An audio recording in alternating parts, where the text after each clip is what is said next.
I've been seeing a lot of discussion, public debate, a desire to return to the so-called normality, that you do this and that, and then you can get your old life back. And I think it is really a time when we need to realize, if we haven't already, that our goals in life are strange, and that the goals, the achievements that we are living for may actually be futile. So let me explain. Um, we expect Christianity to line up with our expectations, and we expect it to be normal, and we think that Christianity is perhaps even about being normal. But the problem is that if you truly want to follow Christ, you will realize that it is not what the world would want you to do. And it's always been this way, so it's not new. If you remember, when Christianity became popular, so to say, in the 4th century, there were people who were fed up with it. I mean, with this Volkskirche, as we say in Europe, with the church of the people, of the masses, and so they fled to the desert. So this is where monasticism originates, actually. And so the thing is that you can't make Christianity. I mean, I wish that would be the ideal, if Christianity became normal, because this is the truth. Christ is the truth. But it's not normal, not in the way you would think, probably.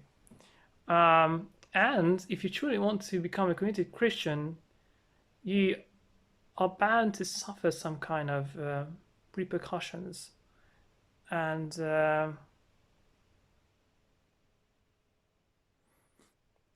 I think it is most obvious, if you want to pursue a career that is not really in line with the expectations of this world. Like, if you want to become a monk, it's very difficult to explain that you want to do something that you want to do something where you dedicate your life to something, or better, someone who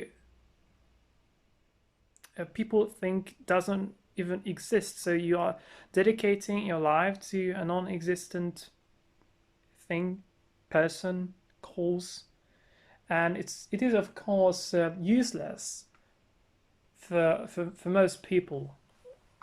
Um, and still, at the same time, we need to ask questions. So what do we want to achieve in life? And it's always a good starting point to a starting point to introduce Christianity, by saying that you need to think about your goals in life. And I know it's a cliche and it's kind of boring, and I know that the Jehovah's Witnesses also capitalize on this question, but still, you need to think about it a little bit. Because we see that there is a very strong desire in our society to return to normal. So what do we really want to achieve in this life? Yeah, so we go back to normal to do what exactly? To really, it's what you you want to you want to have your career, you want to make money, you want to raise kids, which is a noble cause, of course. But at the end of the day, what is it exactly? And we really need to ask ourselves, what do we want to return to? Do we want to travel back in time? Because this is nostalgia. This is the very definition of nostalgia. We want to get back to 2019. And I'm afraid of this because this is not what Christianity is about. It's about going forward. And I do understand the desire, and it's completely normal, Christian even, to want that people don't die from this pandemic, and people get healthy, and people can go to school. Although I think most people will not miss going to work if they can work from home, but that's another discussion. So we need to look forward to, not to the past, but to Christ. It is important because I think we in the West often think that Christianity is something intellectual, that you need to understand something, you need to learn something, and then you know it. You read the Bible and you mentally comprehend what it means, but that's not really the point. So you need to let God change your life very deeply and very thoroughly and very intimately. You must have a relationship with Christ. And when I say relationship, it's not just a very informal relationship where you think that you have to do with, you have something in common with Christ. No. Well, if you consider that, if you really want to have a relationship with Christ, there is no greater, deeper relationship than taking his body and blood in the Eucharist. I've just jumped into the Eucharist, but so you see, those are the ways of where in the West you would say sanctification. I would rather use the term theosis, if that makes sense. It's Greek, and so the goal would be to become like God and to get closer to God as much as possible. I think it's Saint Silouan of Athos who says that there is no limit on how close you can resemble God, or how close you can get to God. You get it. So when we are talking about theosis, that you become like God, or you become almost God. I don't know how exactly to phrase it. There is no limit, so nobody can tell you, because I think that is the case with most Christians. The world wants to tell us, well, you can be Christian, you can be a saint, because we are all called to be saints. That should be the goal of all of us. You can kind of be like that, you can pray a bit, but don't overdo it. Just everything with moderation. But this is not something that you should practice with moderation only. Christianity is not alcohol. It's not a drug. I often get the impression that people who are opposed to this faith often say that it's toxic, and people often identify God with the devil. I think that is also, but you can see that in the New Testament also, when Jesus is accused of casting out demons with the head of the evil spirits. And there you can see that it's always been there. People have been thinking like that for thousands of years. And we see that today too. People are afraid of God as if God was Satan. And this is my personal experience. Personal in the sense that this is how I used to think about God too. Because I used to think that, what if I dedicate my life to God and it turns out that God doesn't really love me? and it's still a temptation, doesn't go away, unfortunately. You need to struggle with that. And but imagine if I don't know how to express it, but when you rediscover the true love of God, you feel that you are actually growing in that love, and you are being nurtured by that. And these are not philosophical terms, because that's the way most of us think, very anthropomorphically. And it is anthropomorphic because Christ is not only human-like, he is human and he is God. Christ is not just anthropomorphic. He's much more than that. And I think we have we also have a bad spiritual tradition, if I may say so, mostly in the West again. But I'm not blaming the West for everything. When I say West, I partly mean secular world, but I'm also criticizing a bit Western Christianity. I must criticize it a bit because we have this erroneous tradition of imagining things and fantasizing about things. I think in the Orthodox Church, the only place where you can have imagination is when you look at an icon. So there is you can say a holy imagination, but not in the sense most people would think that it's not fantasizing. It's also called prelest, I think, in Russian, which means spiritual delusion. I'm talking about sacred imagination, because or sacred art, but not again in that sense as some people would think. So my point is that I'm not. I don't just mean an emotional feeling.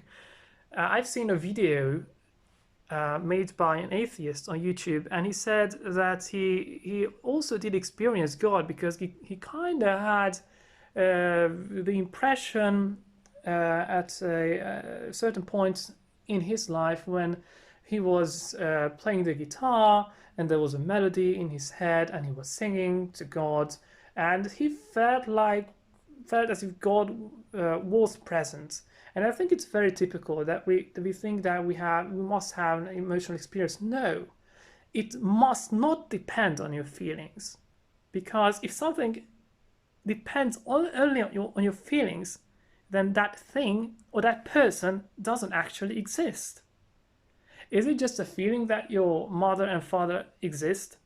No, it would be very wrong to think that they only exist in your imagination. Or unfortunately, we battle with our sins, and therefore we might think that on the days I don't love my parents or my friends, on those days we tend to think that I can hate them because they are my friends and they are my family, but not quite. I mean, depends on my mood, right?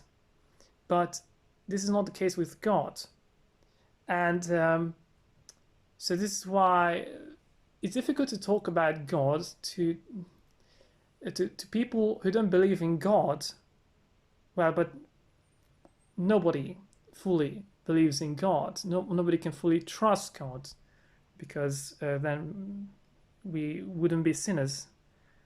So it's difficult to talk about it, although we should. And when I'm saying it's difficult to talk about God to people who don't believe, you can even see that in the Gospels when Christ is talking about God, about himself to people, and people just don't understand this, and he also finds it difficult. How much more do we find it difficult to talk about God to people who don't believe? Because the problem is that they can't imagine it. It's like, many times I think that talking about God to people who don't believe in him is like talking about a color. that we have that they haven't seen.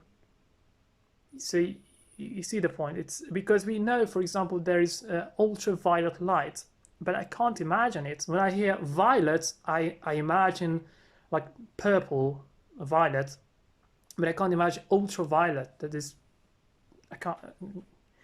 You see the point. And as you and I, this is my personal experience also, that as you grow in that love of God, you start to see colors that you didn't think existed. And in this case, it's actually not a very abstract idea, because many saints claim that they have seen the uncreated light of God. And so this analogy that I just mentioned is actually good because partly it's really about seeing something that you don't normally see, because God is in the world, but we don't want to see him, and we want to hide from him. So again, I'm just trying to make the point here that it is beyond what we can think. And when I am talking about God, I must acknowledge that I know very, very little about him, and I have very little experience with him. And when I think about what kind of experiences I had not that long ago, then I would say that God can surprise you. It sounds cheesy, but it's true.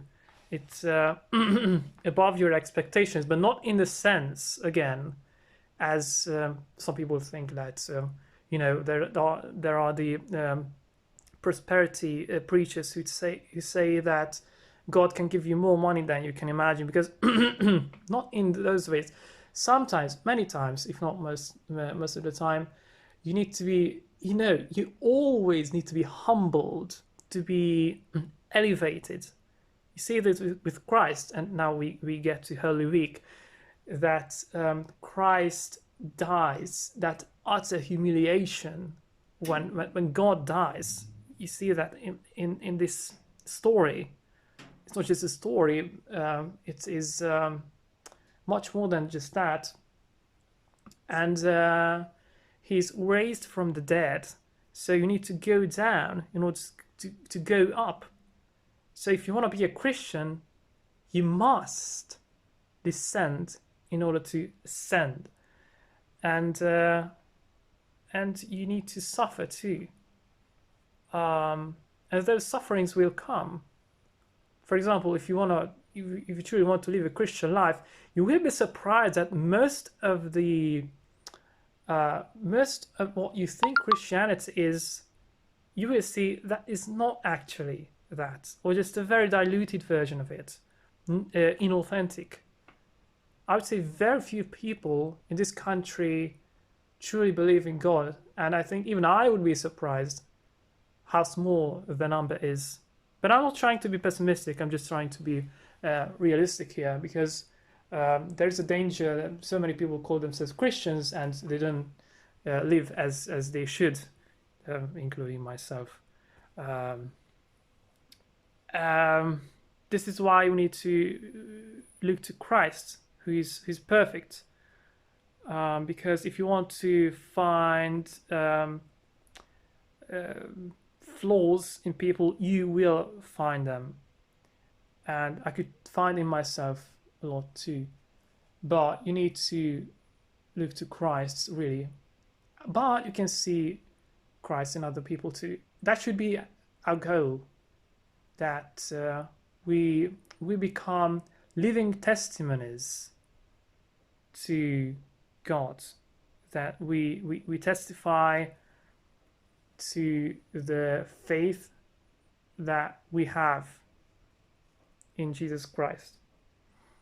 This is why we have the saints who have lived almost, who lived holy lives, sacred lives, rather holy. So it's difficult to distinguish these two words, sacred and holy, but you get the point. Who lived holy lives, and you can look to them too. Now they are glorified in heaven, and they can pray for you. Again, you might ask, but why do I need to do that? It's not that you must. It's like fasting. Some people would question, why fast? But it's not that you have to. You don't even have to go to church. You don't even have to be a Christian. You have free will. But if you love God, then why wouldn't you do that?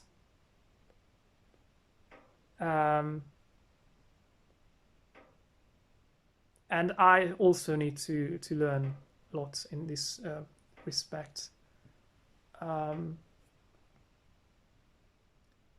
It's also interesting that I think when you become a Christian, or at least I can only speak for myself, that I used to have a lot of I think before I started converting to Christianity, I think that was the period I was the most arrogant, because then you think I have no sins, and as you start this journey